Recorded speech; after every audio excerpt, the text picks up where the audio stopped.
Hello friends, this is Scott with part 3 of my 2021 year in review. This is the month of June.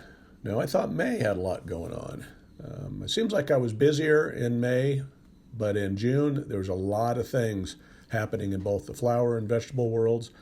So I've got lots of pictures to share today of the progress, and actually we got to start eating some things in the month of June. So anyway, let's get started, and we'll start with flowers at my home garden. Now we showed some poppies in May starting to bloom, and they're still continuing to bloom in early June, but they're done probably by the middle of June. We also talked about some peonies, and they were pretty much done by the end of June. Still pretty though. The columbines were definitely in full bloom. Lots of them going on. And the roses, May's the month of the roses start blooming. So we started to see some pretty red climbing roses. These are the simple, kind of the open petal variety. And then I have a pink climbing rose also. That's the standard, more normal flower shape. And they're beautiful. And they come in a lot of clusters of blooms. But they last all summer, so we just got to keep them pruned, and they'll just keep on producing. And here's a pretty nice variety here by the end of June. The yellow rose bush is huge. It needs to be pruned a little bit, but the roses are through June are forming. And with the sprinklers, it's kind of fun to get a water shot of them. But they're really pretty. The yellow roses are one of my favorites. And here's a nice, beautiful yellow rose. And by the end of the month, they need to be cut down because they've bloomed out. Another red rose variety, standard rose. And here is a very beautiful pink rose. And they come more of the Floribunda style, nice clusters of blooms. And some of the roses in the front yard that are cascading roses. Lilies were coming up and starting to bloom in May, and by the end of May there was some beautiful blossoms. I love lilies. They're very pretty. And here's multiple photos of lilies just so you can get an idea of how they cluster up, and they really bloom nicely. It takes a little while. You get a few at first, and then when they fully bloom, they're really a pretty spectacular plant. And then the bees love lilies. So here's a shot of a bee. Had some orange lilies also. And more of a whitish pink variety. But the daylilies started, and they're on very long stems. As you can see, another sprinkler shot, a nice dew on them. And they really take off. I mean, they spread, and they're the plant that keeps on giving, and you can always have some you can dig out and give them to friends. Now the daisies came up pretty early in the spring, and the little button heads. Here's some kind of neat photos of how they open up. I like to capture the various stages of development. As you can see, the petals start curling out, and some varieties are more standard, of the same shape, and some have different lengths of flowers, or petals, I should say. But they're beautiful. They're nice flowers, and they last all summer. And they come and they go, and there's usually 2 or 3 flushes of flowers. And some wildflowers. There's, again, another type of bee that's enjoying the flowers. Now, the next plant or flower is a red hot poker. And I've also documented some of the growth and how this one matures into these nice stems. But they're pretty. But it takes a little while. And then they kind of shoot up, and you start to tell why they call them red hot pokers. And this is where the plant is going pretty well.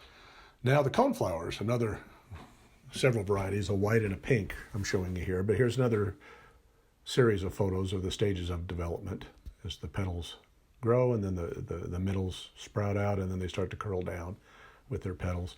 Here's a pink variety. As you can see, it just takes a little while, and then it turns into a very vibrant pink. Bees love these also. We have a little bit of clematis. I don't have a lot in my yard, but they're flowering by the end of May. And the ground cover in the yard, there's various varieties of ground cover. I don't remember all the names of them, but they add a lot to the garden. And these looks like a carnation, a mini carnation. And this one is another beautiful flower head, but I don't recall the name of this one. But they seem to spread throughout the yard. Transitioning to the garlic, and it is June 1st. when I took this video, and it's showing that they're just see a little bit of brown on the lower leaves, but you see how tall these plants got. I mean, there's a couple scapes. This is a full year's growth from last fall. Now I picked one just as a test, and it's okay. It's not a huge bulb, but cleaned up nice and has a lot of oil in it. And the root structure in this raised bed, container bed, did really well. And then even in a 1 week, this is like June 6th, they've already ready. You can see the condition. They start to brown up and fall over. You want to pick them before they go any further than this stage, because they'll start to, grow again, and then the heads and cloves break apart and sprout, and you don't want that if you want to harvest and store. So here I am just digging them up. They're very loose soil. I'm just making sure I don't break them off. But very simple to harvest. Again, a lot of smaller heads this year. My mix wasn't quite what I want it to be. Now there's some elephant garlic on the right, so it grew okay. And the other garlic is nice. There's some nice ones in here and some smaller ones. But it was a pretty, for my family, it's a full year of garlic. And the garlic stores really well in our pantry. So I always have a kind of an overlap of garlic from last year's harvest to this year's. So I did wash it all off, and I'm going to leave it sitting on the picnic table for a few days to dry out. As you see here, there's good root growth. And then I'll take them inside in my little harvest basket, and then I will store them. And here's some onions. Onions you can eat at any stage, from green onions to bulbs. And so there's a few bulbs that are big enough to eat, so I pulled some of those also. Now here's a copycat weed, but this is wheat. I've been using some straw in the chicken yard, and it was in my compost. So as you see, it's kind of an interesting plant. Next up, we take a look at my pea cages that I built, and it did keep the birds away. And the peas are coming on strong. They're filling out, and then by the middle to end of May, there's peas to eat. Now, the one thing I didn't figure out was I put all this bird netting on this cage, and it served its purpose, but then I had to destroy it to pick the peas. So it was a one-hit wonder. It did its job because this is the first time I've had peas in years, but it's not. I've got to figure out a better way. And the birds don't bother them once they're up about 8 inches anyway, but until then, they eat the plants all the way to the stems. Here's a look at some of the peas, beautiful peas. And I cracked one open, took a photo of it, and pretty good development. Next are the potatoes in my plastic bins, and I topped them all off with some chicken compost. I thought I had aged this compost well enough, but I actually killed off a couple of the barrels here. Not all of them, but the ones where I had the freshest stuff didn't do very well. And then the zucchini started blooming. Here's my crookneck. They were the first harvest. This was the first crookneck squash of the year.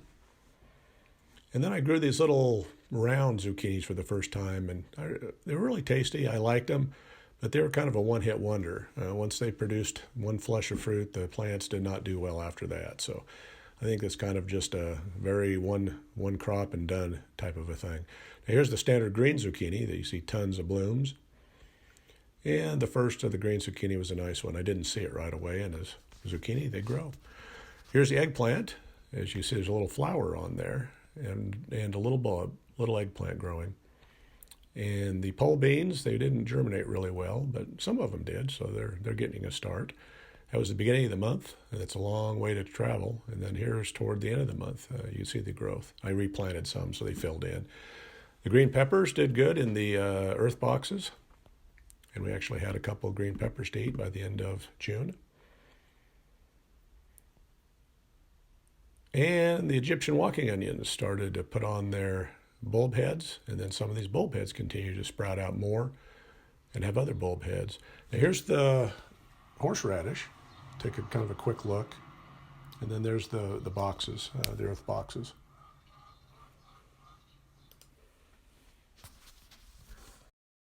And neglect the chickens. I gave them a little treat of milk, and they always like a little spoiled milk. So at this point I had 11 chickens, and unfortunately later in the season I lost a few. But that's the way it is. They don't live forever. This season there's not a lot of treats to give the chickens because not everything is ripe yet or pickable. So I always turn the dirt over, usually in June, and let them get some worms.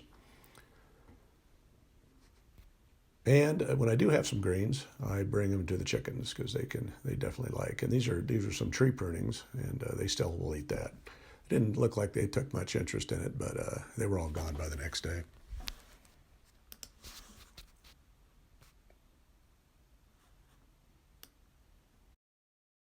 So in the middle of June, I'm checking on the compost from the chicken yard, and I think it's been through its hottest phase, but right now it's still about 95 degrees, it looks like, so it's still active.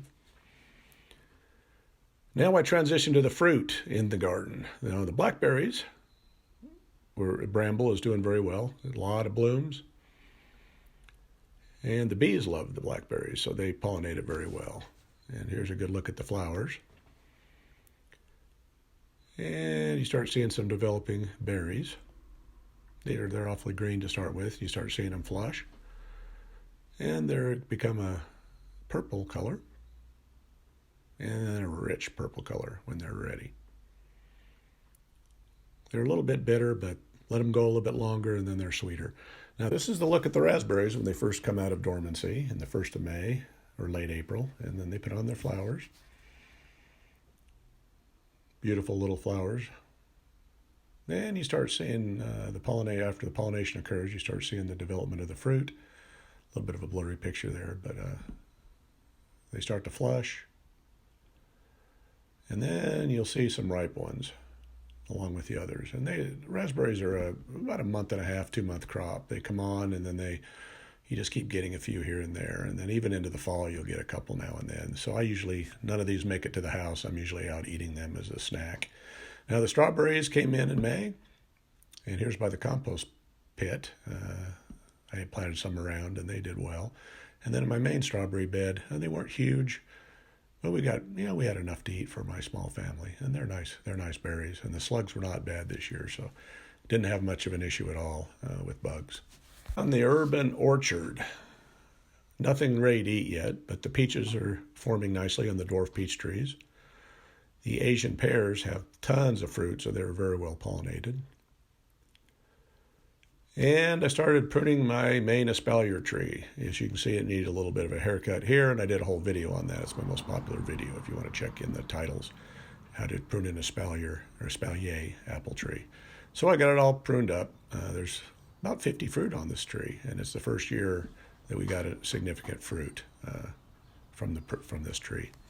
And here's a quick look at the developing fruit on this tree. Very nice. Now we transition to the project garden. As you can see, things are growing, and the corn is coming up that we planted in early May, and it's getting taller by the end of May. This is how big it looks at the end of May. Looking good. And as we look at the other vegetables, you can see everything is growing, and even get a little broccoli heads forming.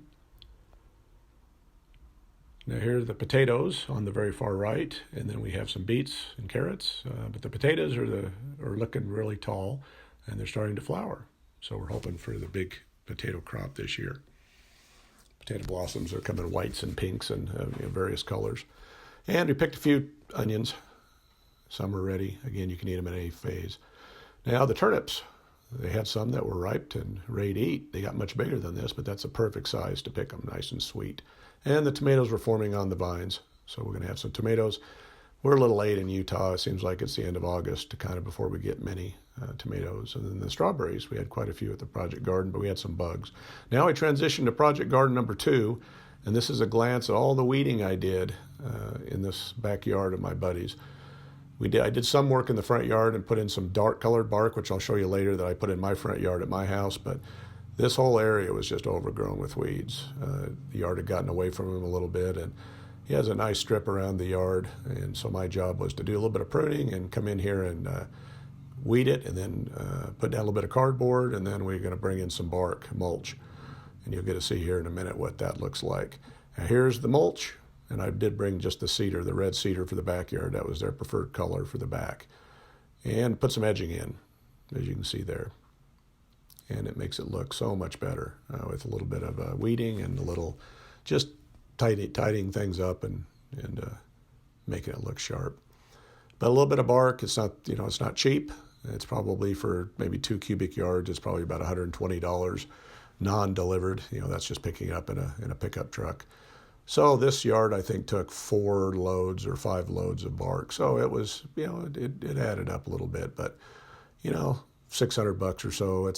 It's well worth it to spruce the yard up, make it look nice. Now, this is kind of the back to Eden method.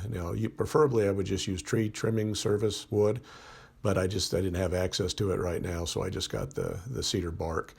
But it's something that you always have to add bark to the mix. Every year you got to add because the soil does consume it, and you need to keep adding to it so that the weeds don't come back. But it's a great way to make your yard pop with a little bit of money and a little bit of work. It really turned out nice on this side. There's still plenty of other sections of this yard to do. Now we transition back to my front yard toward the end of June, and this is my umbrella tree, a very overgrown umbrella tree. So my second most popular video that I had this year was pruning the umbrella tree. It seems like pruning is one of the best topics of interest to my viewers, so I will try to do as many pruning videos as I can with various subject matter. But the umbrella tree is not hard to prune. You just figure out what length you want it, and then you just cut it to length. And sometimes you can even snap them off because they're not a thick stem plant with the new growth. Now here's a couple of photos of the completed pruning, and the tree looks pretty nice. It does lean, but there's nothing I can do about it now. It needed to be corrected earlier. And right under the tree, the hostas are starting to flower. And I add a little edging along this pathway to keep the bark off the sidewalk. So this is a long time coming. I should have done this many years ago, but finally got around to it. I found this new type of edging that I kind of like working at Project Garden number 2, so I decided to use it here. And I also brought in a couple truckloads of dark bark, as you can see. You can start seeing it here as I make the corner to my neighbors. They put a red bark in that you'll see later probably in the videos. Not today, I don't believe, but they put red bark touched right up against my black dark bark, so it looks like an interesting contrast. You can definitely see the property line. Here's the black mulch I got from my favorite nursery.